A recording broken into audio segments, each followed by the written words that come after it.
बाड़मेर जैसलमेर से लोकसभा क्षेत्र से अमिताराम बेनीवाल को कांग्रेस ने टिकट देने के बाद में अमिताराम बेनीवाल जब जोधपुर से निकले थे 2 दिन पहले, तब काफिला बढ़ता ही गया क्योंकि कांग्रेस ने ये साबित किया कि कांग्रेस एकजुट है बाड़मेर के अंदर। और बात की जाए तो उसी में देखने को ये मिले कर्नल सोनाराम चौधरी उनके साथ में नहीं दिखे, अमीन खान वो नहीं दिखे। पर एक तरफ तो कांग्रेस एकजुट का नारा देते हुए पूरा शामिल का पूरा भाग देखने को मिला था, और दूसरी तरफ कर्नल सोनाराम, अमीन खान और जो मोनेंद्र सिंह जसोल है उन्होंने भी नहीं देखा। और बात की जाए तो कर्नल मोनेंद्र सिंह जसोल ने एक पोस्ट करके ये भी बताया कि जब 2023 के विधानसभा चुनाव हुआ था तब जो सुनील पडियार हैं उनको 6 साल के लिए पार्टी ने बाहर का रास्ता दिखाया था, पर 6 साल इतना जल्दी कैसे पूरा हो गया, क्योंकि उनको फिर पार्टी ने वापस लिया। उसको लेकर उन्होंने एक पोस्ट भी की थी, और अमीन खान ने भी यही पोस्ट की थी कि 6 साल के लिए उनको जो फतेह खां को बाहर किया था पार्टी से, तो फिर 6 साल इतना जल्दी कैसे हो गया। अब बात की जाए तो अमिताराम बेनीवाल जो कल एक पोस्ट भी आई थी, अमीन खान के पास वो मिलने गए थे। अमिताराम बेनीवाल और बाईतू प्रधान सिमरताराम जी और भी कांग्रेस नेता थे, वो अमीन खान से मिलने गए थे और आशीर्वाद लेने गए थे।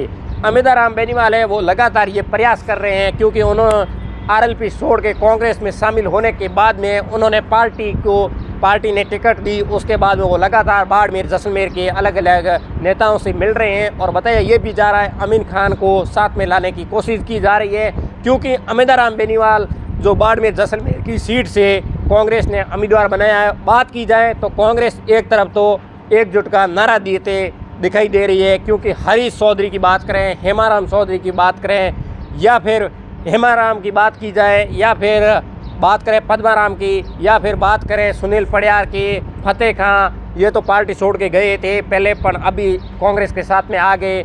बात की जाए तो पूरे कांग्रेस के नेता एकजुट का परिचय दिया जा रहा है। अब बात करें बाड़मेर जैसलमेर की सीट की, तो इस बार मामला थोड़ा बड़ा रोचक होने वाला है, क्योंकि इधर बात की जाए सामने भारतीय जनता पार्टी से केंद्रीय कृषि मंत्री कैलाश चौधरी को एक बार फिर पार्टी ने उतारा है। तो फिर इधर बात की जाए तो रविंद्र सिंह भाटी हैं, वो लगातार ये प्रयास भी किए जा रहे थे कि किसी भी हालत में चुनाव लड़ा जाए।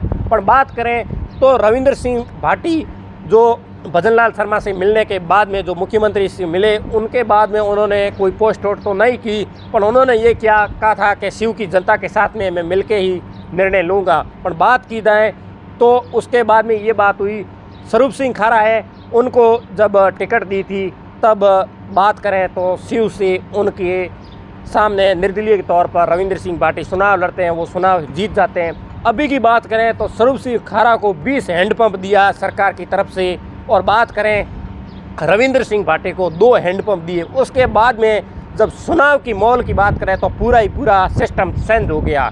बात ये हो गई क्योंकि रविंद्र सिंह भाटी को जब वर्तमान के अंदर विधायक हैं 2 हैंडपम्प देते हैं, उसके बाद में सोशल मीडिया पर काफ़ी विरोध भी हो रहा है, क्योंकि जब विधायक होता है उसको 2 हैंडपम्प दिया जाता है, और जो विधायक नहीं होता है उसको 20 हैंडपम्प दिया जाता है, तो फिर पूरा मामला ही पूरा रोचक हो जाता है। पर अभी ये बताया जा रहा है 1-2 दिन के अंदर रविंद्र सिंह भाटी है वो चुनाव लड़ने की पूरी तैयारी में जुट सकते हैं। पर इधर बीजेपी है वो लगातार प्रयास भी कर रही है कि रविंद्र सिंह भाटी को किसी भी हालत में एक साथ लाया जाए और भारतीय जनता पार्टी और एकजुट का परिचय दें। पर बताया ये भी जा रहा है रविंद्र सिंह भाटी अभी तक कोई पत्ते नहीं खोले हैं। और बात करें कांग्रेस की तो अमिताराम बेनीवाल है वो लगातार प्रयास भी कर रहे हैं, वो शिक्षा को लेकर आगे बढ़ावा देते हैं। पर बात ये है कि अभी हनुमान बेनीवाल की पार्टी है उसके साथ कांग्रेस का गठबंधन हो गया है, तो फिर क्या आरएलपी के कार्यकर्ता है बाड़मेर के अंदर, बाईतू के अंदर, वो अमिताराम बेनीवाल का साथ देंगे? क्योंकि काफ़ी दिनों से सोशल मीडिया पर विरोध भी कर रहे थे,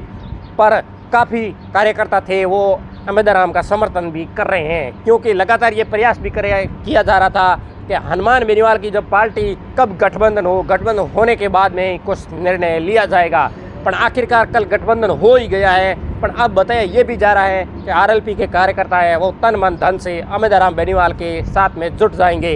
पर अभी बात की जाए तो ये है कि एक तरफ जो बीजेपी के नेता हैं कैलाश चौधरी वो लगातार प्रयास कर रहे हैं, अलग अलग जगहों पर जा रहे हैं और लोगों का समर्थन लिया जा रहा है। और इधर है आरएलपी छोड़कर अमिताराम बेनीवाल कांग्रेस में शामिल हुए, वो भी लगातार ये प्रयास किया जा रहा है।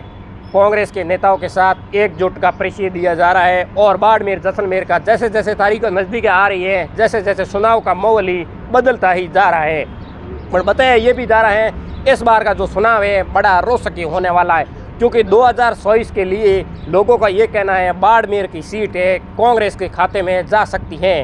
पर इधर ये बात ये भी कर रहे हैं, क्योंकि केंद्रीय कृषि कल्याण मंत्री कैलाश चौधरी वो लगातार परिचय दे रहे हैं कि मेरी सज़ा मोदी जी को मत देना, अभी वक्त ही बताएगा। और बाड़मेर जैसलमेर और बालोतरा की जनता बताएगी मोदी को सज़ा देंगे या कैलाश चौधरी को देंगे, ये तो वक्त बताएगा। क्योंकि बताया ये भी जा रहा है क्यों 5 सालों के अंदर कैलाश चौधरी ने बाड़मेर जैसलमेर के अंदर लोगों का कहना है कि हमने कभी देखा नहीं। और इधर बात की जाए तो कैलाश चौधरी ये भी लगातार कह जा रहे हैं कि 5 साल के अंदर जो मैंने काम किए हैं वो आपको गिनाया जा रहा है। पर लोगों का ये कहना है कि एयरपोर्ट की जो उतरलाई की बात की थी वो अभी तक बना नहीं है, काम क्या करवाया।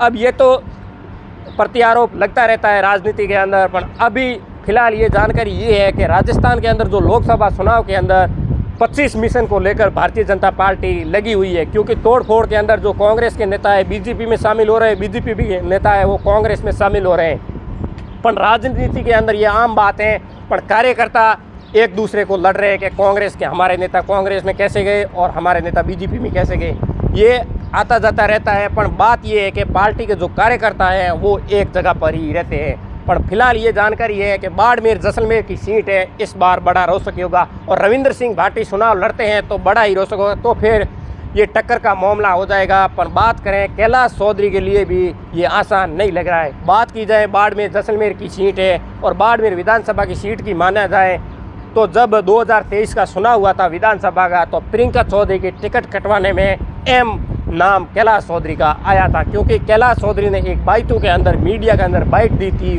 उसको साफ तौर पर लग रहा था कि कैलाश चौधरी का ही हाथ है टिकट कटवाने को लेकर।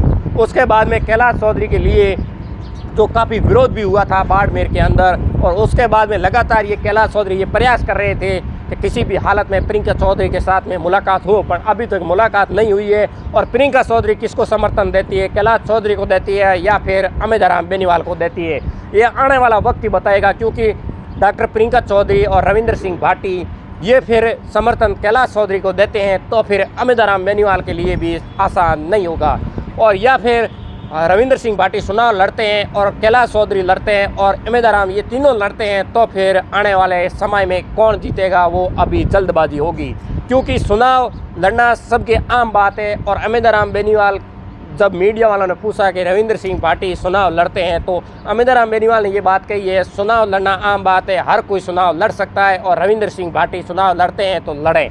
और आने वाले वक्त में कौन चुनाव लड़ता है कौन नहीं लड़ता है वो तो आने वाले टाइम में ही बता पाएंगे। पर अभी फ़िलहाल जानकारी ये है कि कैलाश चौधरी के लिए ये सीट आसान नहीं दिख रही है, क्योंकि डॉक्टर प्रियंका चौधरी है या फिर रविंद्र सिंह भाटी हैं वो लगातार उनका समर्थन नहीं कर रहे हैं। पर बताने वाली बात ये है आने वाला टाइम ही बताएगा बाड़मेर जैसलमेर की सीट है किस तरफ जाएगी। आपको क्या लग रहा है कमेंट करके ज़रूर बताएं। आप इस वीडियो को यूट्यूब पर देख रहे हो सब्सक्राइब कर लें और फेसबुक पर देख रहे हो फॉलो ज़रूर करें। और अगले नए वीडियो मिलते हैं। राम राम, नमस्कार।